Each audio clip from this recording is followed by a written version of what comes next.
Boom. We are live, ladies and gentlemen. Thank you for joining us today. This is Tio and the Arcane Bear. We're going to dive in and take a look at Bitcoin's price, repeating our mantra here of heads I win, tails I only lose a little, and diving further into our kind of Wyckoff study. So straight to Bitcoin on the, daily chart now. In orange, I've removed the candles. We try to get rid of all the noise in the market. And one of the reasons we like the Wyckoff methodology is because we try to remove as much noise. As everybody and their dog is trying to make predictions about what Bitcoin's price is going to be doing over the next, let's say, 24 hours to 3 to 10 years. And largely one of the fun things is we have a lot of history of Bitcoin just going up, coming down for an accumulation cycle, right? Which is what most people call a bear market. So first off, to switch the psychology, we need to do one of two things. We need to call it an accumulation cycle, understanding that if it's an asset that we want, anytime it is below the all-time high, it's probably a good time to be buying. Even if it happens to go 80% lower, you should be excited because that means a better priced asset for you. Being patient is a consistency of, application through time. So we go through this patiently and consistently by repeating this mantra: heads I win, tails we only lose a little. And right now, this repeated mantra seems to be working out the best. I suspect what we're going to see right now in the next 48 to 72 hours is a retest of the $40,000 area. As you can see, there's this nice gap here on the VPVR that we're probably going to fill. It'll probably do that for a day or two and then come back up very quickly into the $64,000 range. We'll probably have a little bit of a squiggly line at 53 here, just because again this nice chunky gap here in the VPVR. But I suspect there are many reasons to be very bullish on this crisis asset. Now, a lot of governments are going to be trying to crack down on economies that they broke a long time ago. So be aware of that.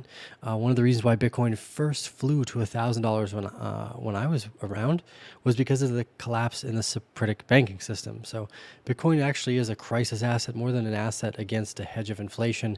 It's an asset that you should be able to control.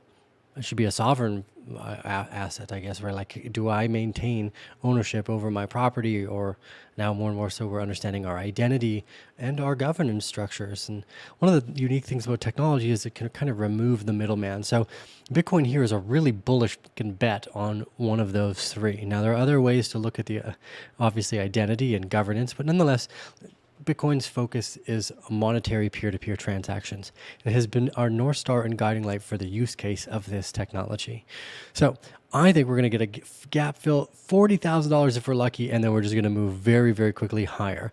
Now, we had gone over a few times before why we thought this was going to happen, and then let's take a look at that now. But before we do, be sure to follow us on YouTube, the channel that you're watching this, by clicking the subscribe button or going to Twitter and typing Arcane Bear, where you can stay up to date with all the things we like to tweet and retweet, and mostly congratulating friends and partners effectively. But anyways, fun place to go. Be sure to subscribe on both the YouTube and Twitter channel. But in our previous videos, and other people have talked about this as well, at least to a point, 3 peaks and a domed house. Now, this is actually quite an old technical chart, and it aligns perfectly with one of our accumulation strategies. And this is what's really interesting, is that effectively what we see in the past, we're going to go to the patternsite.com. We're going to use their data to go over here. So this is 3 peaks and a domed house. You have 3 large peaks, a domed house, it comes back down. Now, one of the things that this does not show is the continuation of this. And the continuation is actually to move higher. And we had gone over this in many of our chart studies. And when we look at the S&P 500, yes. As the S&P 500, you had actually the opposite of a domed house followed by 3 peaks effectively. But when you get to point number 10, point number 28, which is a return to point 10 of that price sequence, effectively almost all the way down at 82 for the S&P 500, and for here it was around 30. Now it could go either direction a little bit, but we'll say in general the point of 28 of the 3 peaks in the domed house returns to point 10, and also the domed house in 3 peaks. We have to remember that this chart pattern is actually reversible, and we've seen that. We shared a chart last week about the NASDAQ, I believe. If we go back, if you are following us on Twitter here, it was under media. Oh, geez. I'm not going to look for it right now, but nonetheless, these three peaks and domed house patterns have happened frequently, and they happen to also align with our trading range patterns, which is that these are actually reaccumulation schematics. Right, so that these are mid-range accumulation cycles of an asset that's already gone through one large accumulation cycle, very similar to the S&P 500, and now also very similar to where Bitcoin was back in 2017 to 2020 for its last accumulation, not bear cycle. Or if, again, understanding that the bear is an accumulator. Now, what people did not highlight after talking about these three peaks in a domed house was that these are continuation patterns.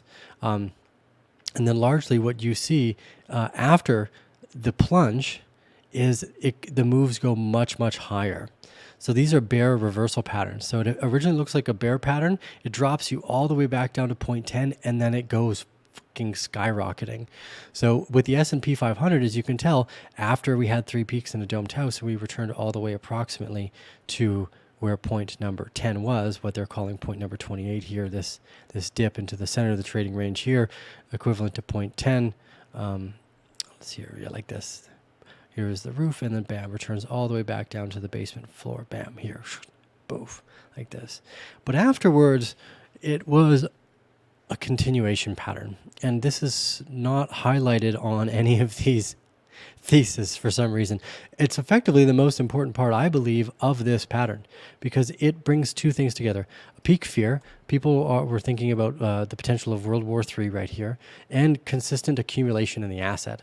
So when we go back and we kind of repeat our thesis of why do we want Bitcoin? Oh, yes, sovereign kind of peer-to-peer money where what we're relying on is technology. That's a pretty big technological deal here. And if we move my face, what we'll see is that we've actually slipped a bunch down in terms of open supply in the market this last week again. So if we zoom in here, what we can see is that day over day since the previous, so again, price is in gray on top and supply is in orange, heading downwards.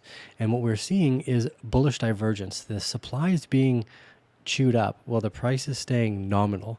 This is how really big players like to accumulate. And it is very likely, again, that the next cycle that we see for Bitcoin is unlike any we have never seen before. And then what we end up seeing is basically just a continual movement upwards for an extended period of time, very similar to what we saw with the S&P 500 here. So a lot of strong returns in assets jumping up.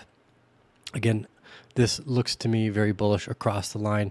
And we could even make some arguments about how we return to point 10 here as well.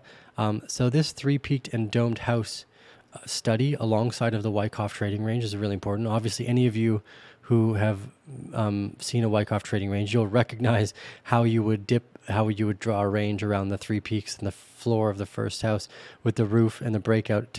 And again, these distribution patterns then just become a phase C and move on further. And this is where a lot of people, I think, have made the mistake, is that they thought that this was a larger distribution pattern, and it is not.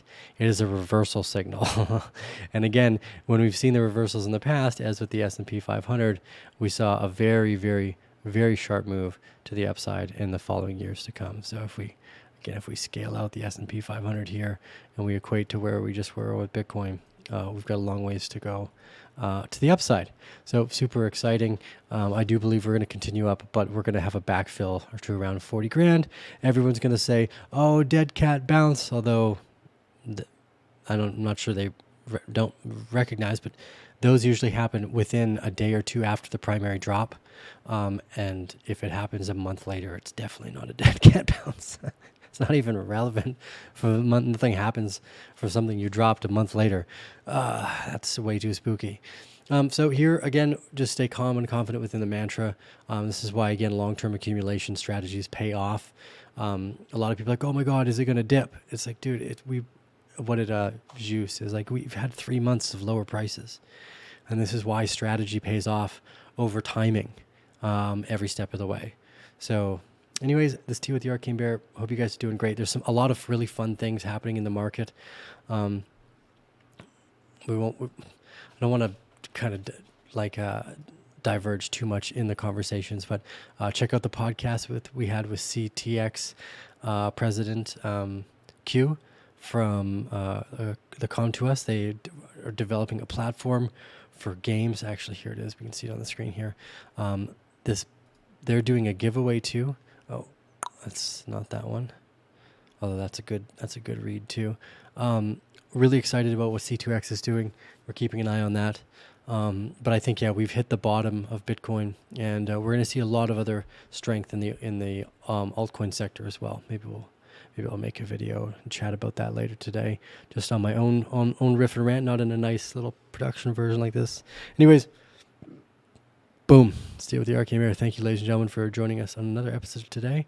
Give us a thumbs up, like, share, subscribe, all that fun stuff. You know the drill. Appreciate all your support, and we'll see you again on the next one. Bam.